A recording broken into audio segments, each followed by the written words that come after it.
Hi everyone, I'm here to do a week in review video for the first week of March 2012, so roughly March 1st to March 8th, with a little bit more because one of the books I finished after that, but whatever.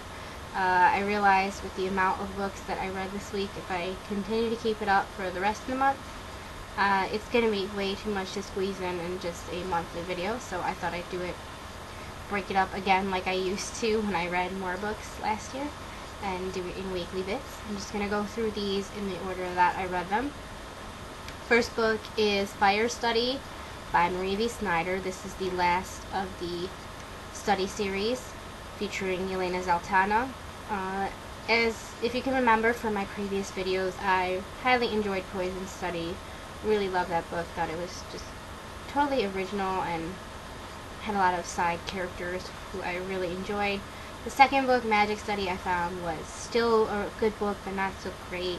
My favorite characters were missing for large portions of the book, and it was slightly more leaning towards the generic-ish fantasy side after the really original first book. This book is Yelena trying to deal with her newfound abilities, which I will not spoil if you have not read Magic Study. And they're trying to catch the bad guy who escaped at the end of the second book. When I was first reading this, I was not so into it. It was reminding me a lot more of Magic Study all over again, kind of the, standard cookie cutter high fantasy stuff. Then about, I can't pinpoint exactly where, about 100 or so pages in, I started getting into it more. My favorite characters, Valak, Marianjenko, and the commander and stuff, were back for more of this later on than they were in Magic Study, and I really was invested and more glued to the page than I was in Magic Study, and it was giving me the good feeling that Poison Study did all over again, and I highly enjoyed it except for that first section, which was not bad.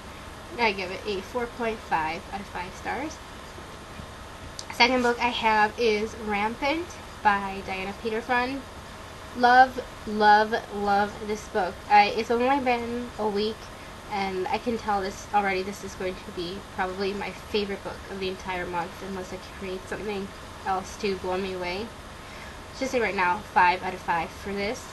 This is the first in her Killer Unicorn series about self-explanatory killer unicorns. It's only 2 books, unfortunately. I was thinking it was a trilogy, but there's only one book, Ascendant, after this, which I cannot wait to get my hands on. This is about a high school girl, Astrid Llewellyn, who finds out that she is one of a unique group of people who are descendants of Alexander the Great, who have the ability to be immune to deadly unicorn venom and have to kill unicorns, because unicorns in this world are deadly, bloodthirsty beasts, not the pretty, happy fantasy things that we are all used to. So she gets sent to live in Rome in the cloisters in a convent, which is really not for nuns, but for virginal, sequestered unicorn killers. This book was incredible. I loved reading Astrid's point of view. I thought was really realistic for, a teenager. It seemed like Astrid could really be a real teenager. Love the characters, all of the girls who are in this, unicorn killer group. I want to know more about them. I want more books like this. I can't wait to read Ascended. Astrid herself, like I said, the love interest, there is an Italian-American boy named Giovanni who she meets in Rome.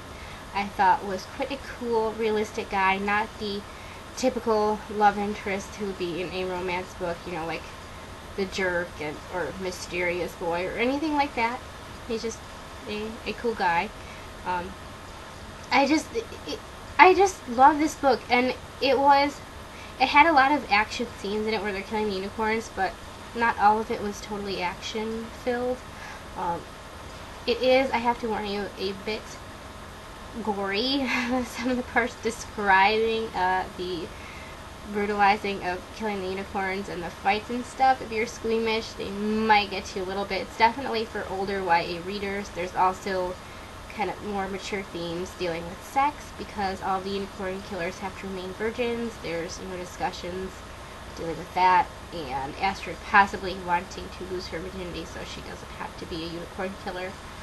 Highly, highly recommend this book. 5 out of 5 stars for Rampant by Diana Peterfreund.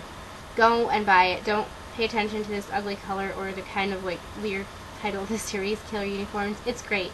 You'll like it. Next I have A Pocket Full of Rye by Agatha Christie. This is a Miss Marple mystery where a wealthy businessman is found poisoned, and then one of his maids is poisoned, who used to be Miss Marple's maid, so she comes to the house to try to get revenge or avenge Gladys, her maid's death, by finding the killer. I, at the beginning, thought this was gonna, again, become one of my favorite Agatha Christie books, but it didn't quite do it for me. I don't know what it was specifically that turned me off. If it was the identity of the murder, I don't know if that's true, but it wasn't where I thought it was gonna go. I did not guess the murder in this, which I always try to do. I kind of thought, well, maybe it's this person, but I didn't really want it to be that person, so I think that's why I didn't seriously entertain that idea. Still, it's a highly recommended book. It's one where all of the family members of the murder victim are the suspects, so if you like that kind of thing, I would also recommend A Pocket Full of Rye, 4 out of 5 stars. Next book I have is Pistols for Two by Georgette. She does not seem to be a popular author around the YouTube book blogging scene.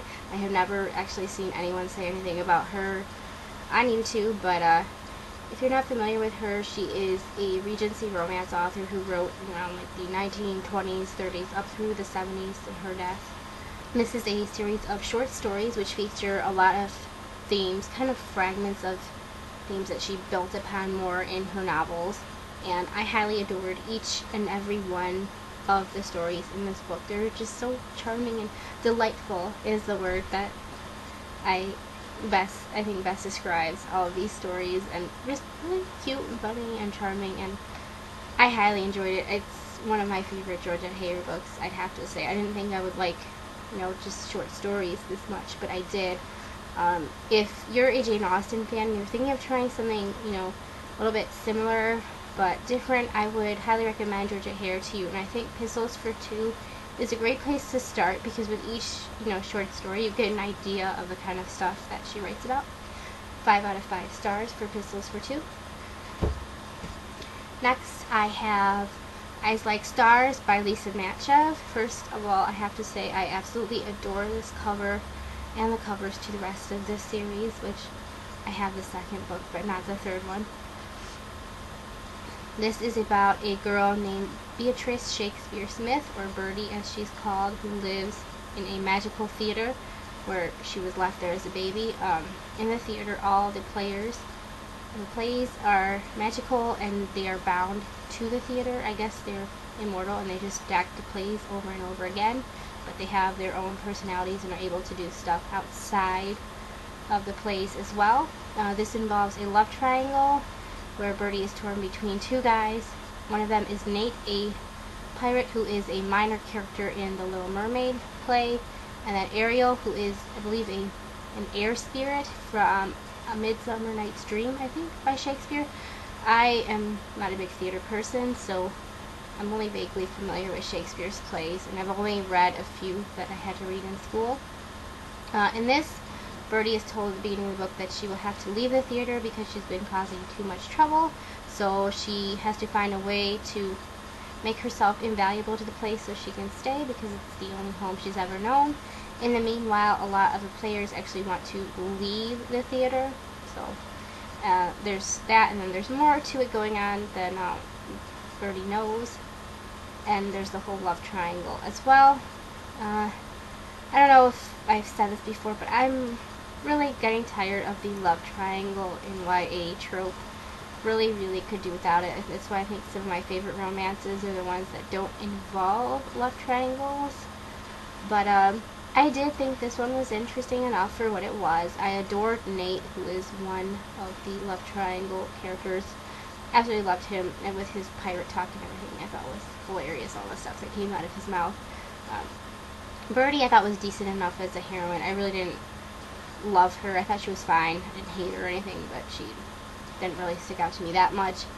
Ariel, he was definitely a deep and interesting character. Even if I thought he could be kind of a jerk, you really could understand why it was going out with him. He felt like a slave, I guess, and really wanted to leave. A good setup also for the rest of the series, which I really want to read, and I love the covers. The premise, how the original about a magical theater, which kind of don't fully understand, is not explained in detail, like what setting this takes place in. It seems to be modern in some ways, other ways not. If people know the theater is magical or what, I don't know. But I was slightly disappointed with this book for that reason, because I wanted to know, I have a deeper understanding of everything with the background, which you didn't really get. The love triangle being a main focus as well, that wasn't crazy about, so I think my expectations were too high, but I did like it, but I can only give it a 3 out of 5 stars for Eyes Like Stars, sadly. Liked but not loved. Next, I have The Summoning by Kelley Armstrong. This is a book about 15-year-old Chloe Saunders, who one day finds out she's seeing ghosts, or thinks she is, and so she's sent to this group home for troubled kids or crazy kids called Lyle House, and while she's there, she starts finding that everything is not really what it seems. There's something else going on here. When I first, read this book, like the prologue and the first few chapters, I'm like, wow, this seems really cool. This girl sees ghosts, even though I'm not big into ghost stuff. Really, really intrigued and wanted to know what was going on.